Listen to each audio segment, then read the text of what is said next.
Bismillahirrahmanirrahim. Assalamualaikum warahmatullahi wabarakatuh. Apa kabar anak-anak semuanya? Ustazah berharap semua dalam keadaan sehat walafiat.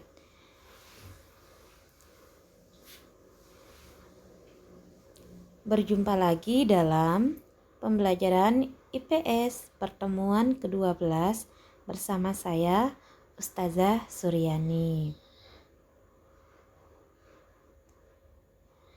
Sebelum kita memulai pembelajaran kita, mari kita awali pembelajaran ini dengan sama-sama membaca basmalah. Bismillahirrahmanirrahim. Materi pembelajaran kita hari ini yaitu jenis-jenis usaha ekonomi. Kita akan membahas apa saja jenisnya dan apa kelebihan dan kekurangannya.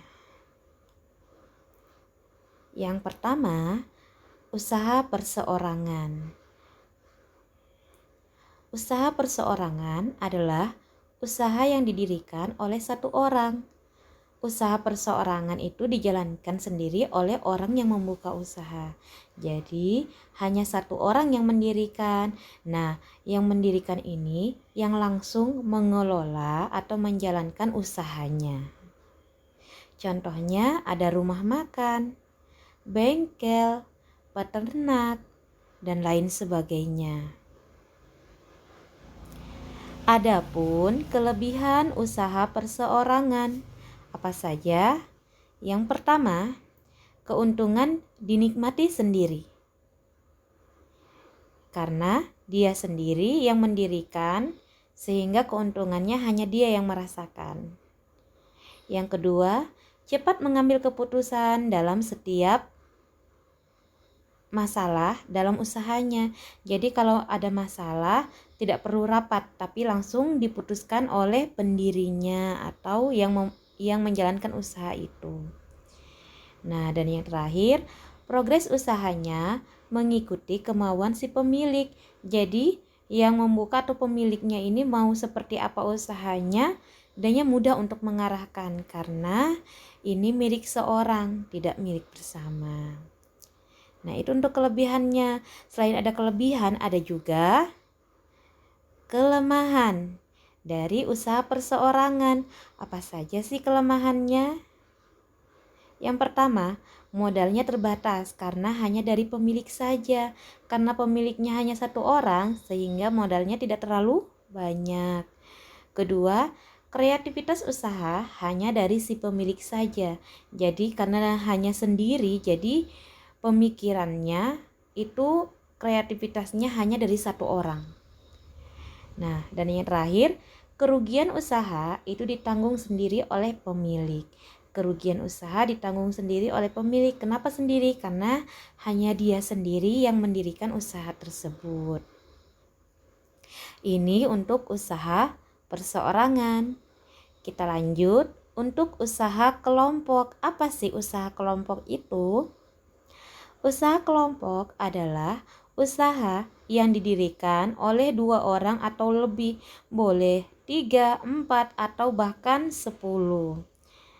Nah, contohnya itu ada PT atau perseroan terbatas, ada firma, ada CV, dan ada koperasi. Ini untuk contoh usaha kelompok. Nah, sama seperti usaha perseorangan, usaha kelompok juga memiliki kelebihan. Apa saja? Yang pertama, modal lebih banyak karena dari beberapa orang. Yang kedua, ide atau kreativitas itu banyak karena setiap orang kan memiliki ide dan kreativitas itu sendiri-sendiri, sehingga ketika digabungkan maka terdapat banyak ide dan kreativitas. Yang ketiga, resiko dan kerugian ditanggung oleh bersama. Jadi ketika ada kerugian atau resiko suatu masalah, mereka sama-sama menanggungnya. Nah, sama seperti usaha perseorangan, usaha kelompok juga memiliki kelemahan. Nah, apa saja sih kelemahan usaha kelompok? Yang pertama, Segala keputusan harus dibicarakan bersama terlebih dahulu. Jadi kalau ada masalah itu ketika mau mengambil keputusan itu harus dibicarakan bersama.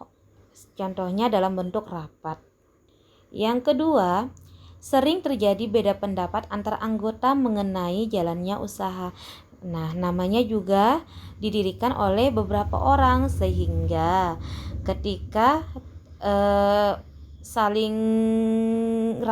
ketika rapat itu banyak terjadi beda pendapat antara anggota satu dengan anggota lainnya. Nah, yang ketiga, keuntungan dibagi bersama-sama. Ini untuk kelemahan usaha kelompok. Baik teman-teman semuanya, di akhir kita ada ukrowi yang selalu Ustazah ingatkan dalam Quran Surah Al-Furqan ayat 67. Dan orang-orang yang apabila membelanjakan harta mereka tidak berlebihan dan tidak pula kikir, dan adalah pembelanjaan itu di tengah-tengah antara yang demikian. Nah, di sini dikatakan bahwa kita disuruh untuk membelanjakan harta kita itu tidak boros, tidak berlebihan. Kita harus hemat dan jangan juga kikir. Apa itu kikir? Pelit.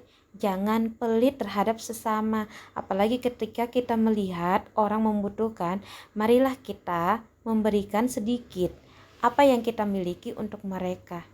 Kalau tidak memiliki uang, mungkin bisa dengan tenaga dan lain sebagainya.